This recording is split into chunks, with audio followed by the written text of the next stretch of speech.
ආගම්පුර පුවත් මාගම සිදුවන සියලු සිදුවීම් එසනින් දැන ගැනීම සඳහා අපව සබ්ස්ක්‍රයිබ් කර බෙල් සලකුණ ඔබන්න. ඔබට සුබ දවසක්. හම්බන්තොට සීනුකුගල ප්‍රදේශයේ වගාබිම් රැසකට පසුගිය දින කිහිපේ වනාලින් පැමිණ විශාල ලෙස වගා හානි සිදු කර තිබෙන බවට එම ප්‍රදේශවල ගොවීන් පවසා සිටිනවා. ඒ අනුව පසුගිය 24 වෙනිදා රාත්‍රිය තුල පමණක් කෙසෙල්, බඩඉරිඟු, මඤ්ඤොක්කා, පොල් ඇතුළු වගාවන් රැසකට හානි සිදු කර තිබෙන බව ගොවීන් පෙන්වා දෙනවා. හම්බන්තොට වනාලි කළමනාකරන රක්ෂිත භූමිය තුල තිබෙන වගාබිම් මේ ආකාරයෙන් වනාලි විසින් විනාශ කර තිබෙන අතර එම ප්‍රදේශයන්හි සිටින ගොවීන් කියා සිටින්නේ පසුගිය සති කීපය තුලදී සිදු කළ වනාලි මෙහෙයුමෙන් පසු මෙම වනාලි උවදුර වැඩි වී තිබෙන බවයි. එමෙන්ම තමන්ගේ වගාබිම් වනාලි කළමනාකරන රක්ෂිතයට මේ වන විට අයත් වී තිබුණත් මීට වසර 20කට පමණ පෙර මෙම ඉඩම් ලබා දෙන විට එසේ වනාලි කළමනාකරන රක්ෂිතයක් නොතිබූ බවත් ඒ අනුව වසර ගණනාවක් තිස්සේ පවුල් 220ක් පමණ මෙම ප්‍රදේශයන්හි ගොවිතැන් කරගෙන ජීවත් වන බවත් ඔවුන් පෙන්වා දෙනවා. සීනුකුගල ගොවි ගම්මානයේ මේ කෑලියපුර හම්බන්තොට කියන ප්‍රදේශයේ තමයි අපි ජීවත් වෙන්නේ. ඒ ජීවත් වෙන ප්‍රදේශයේ අපි දැන් අවුරුදු 20ක විතර කාලයක් තිස්සේ අපි ජීවත් වෙනවා. මේ ගොවිතැන් කරගෙන තමයි කෙසෙල් වගාවල් කුමුරු ඒවා කරගෙන තමයි ජීවත් වෙන්නේ. ඒකල මේ අලි පිටපලාත් වල අලි අපේ ගම්මානයට ඇතුල් කරලා අපිට දැන් විශාල හානි මේ කරලා තියෙනවා. විශාල වශයෙන් ලක්ෂ ගණන් වලින් පාඩුලා අපි සෑහෙන දුක් මහන්සිලා ඉතින් මිල මුදල් හොයලා මේ ගොවිතැන් කටයුතු කරන්නේ. මටත් මගේ දරුවොත් මේ එක ජීවත් වෙන්නේ මේ ගොවිතැන් මඩවල කටයුතු වලින් තමයි. මේ ඉතින් අපිට දැන් දරුවන්ගේ දේවල්වත් මොනවද දේවල් තෙල් පොහොර ටිකවත් ගන්න පුළුවන් තත්ත්වයක් නැහැ. ඔක්කොම එක දවසට මේ ඊයේ රැයට කරපු දේවල් මේ විනාශ කරපු කොටස මේ වගේ මේ දවස් ටිකේම එක දිගට මේ අලි දාපු දවස් ඉඳලාම අපේ මේ ටික සේරම විනාශ කරනවා. ඉතින් අපිට මේ මොකක් හරි මේ ප්‍රධාන කට්ටියගෙන් අපිට මොකක් හරි මේ නිලධාරීගෙන් හරි මොනවා හරි මේකට ඉතින් විසඳුමක් ලබා දෙන්න කියලා තමයි අපි ඉල්ලා හිටින්නේ. ඉතින් අහිංස අසරණ ගොයියන් හැටියට අපිට ජීවත් වෙන්න මොනවා හරි මේ විකල්පයක් මේකට අලි වැටක් හරි මොනවා හරි දෙයක් අපිට ඉදි කරගන්න හරි අපේ අතින් ඉදි කරගන්න හරි අපේ උත්සාහයෙන් හරි මොනවා හරි කරලා අපිට ඒ ටික කරගන්න අපිට සහයෝගයක් රජයෙන් හරි මොගෙන් හරි අපිට ලබා දෙන්න කියලා තමයි අපි ඉල්ලා හිටින්නේ. අපි ගොයියෝ 238 දෙනෙක් විතර අපි මේක වගා කරගෙන ඉන්නවා. මේ ඉඩම් අක්කර 400 වගේ ප්‍රමාණයක් තමයි මේකේ තියෙන්නේ. ඒ ප්‍රමාණය අපි ජීවත් කට්ටියත් එක්ක සංවර්ධනය කරගෙන අපිට රජයෙන් මොනවද දීලා නැහැ. අපේ අතින්ම උත්සාහයෙන් තමයි අපි මේ කටයුතු කරගෙන යන්නේ. එහෙනම් අපි රජයෙන් ඉල්ලා හිටින්නේ කවුරු හරි බලධාරියෙක් විසින් අපිට මේකට විසඳුමක් ලබා දෙන්න කියලා තමයි අපි ඉල්ලා හිටින්නේ. මම සීනුකුගල එකමුතු ගොවි සමිතියේ සභාපති. අපි මම රූපසේන වන්නිආරච්චි. අපි දීර්ඝ කාලයක් තිස්සේ මේ ගම්මානයේ වගා කටයුතු කරගෙන ගොවිතැන් කරගෙන පවුල් 238ක් වගේ ප්‍රමාණයක් මේ ජීවත් වෙනවා.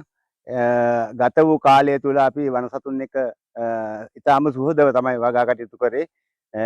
දැනට වර්තමානයේ මේ මොහොතේ ඇති වෙලා තියෙන තත්ත්වය නෙවෙයි.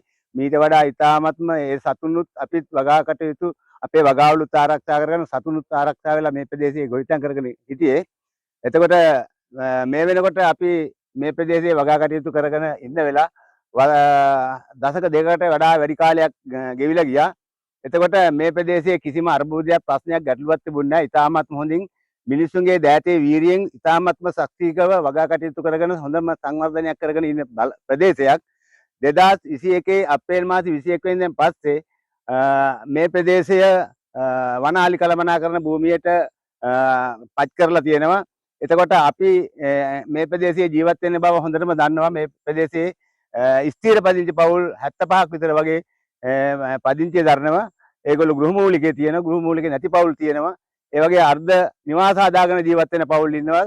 දූ දරුවෝ ඉන්න පවුල් ඉන්නවා. ගැබිලි මව්වරු ඉන්න පවුල් ඉන්නවා.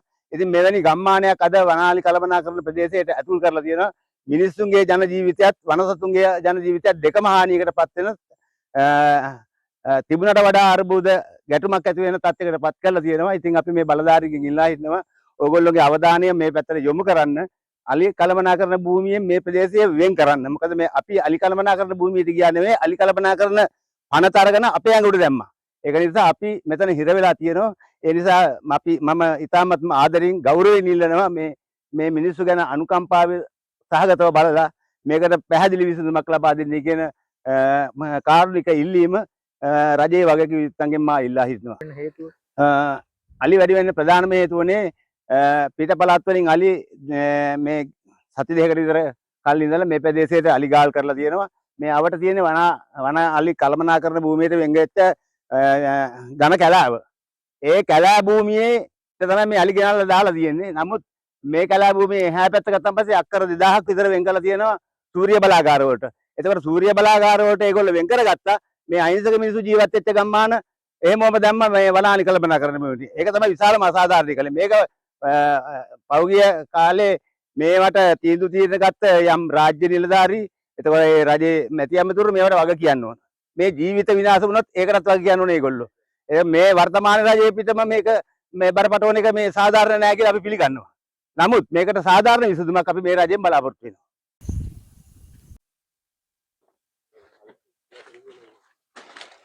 මේ බලන්න මහත්තයා මේ ඊයේ කරපු විනාශය මේ වගේ කැන් 250ක් විතර මේ අක්කර 4 ඉඩමෙන් විනාශ කරලා තියෙනවා. මඤ්ඤොක්ක පඳුරු විශාල ප්‍රමාණයක් විනාශ කරලා තියෙනවා. සේරම ගලවලා කාලා මේව කරලා තියෙනවා. මඤ්ඤොක්ක පඳුරු සෑහෙන ප්‍රමාණයක් ගලවලා මේ තියෙන්නේ ගලවලා විනාශ කරපු මඤ්ඤොක්ක ගස් මේ තියෙන්නේ ඒවා තමයි මේ විනාශ කරපු ඒවා.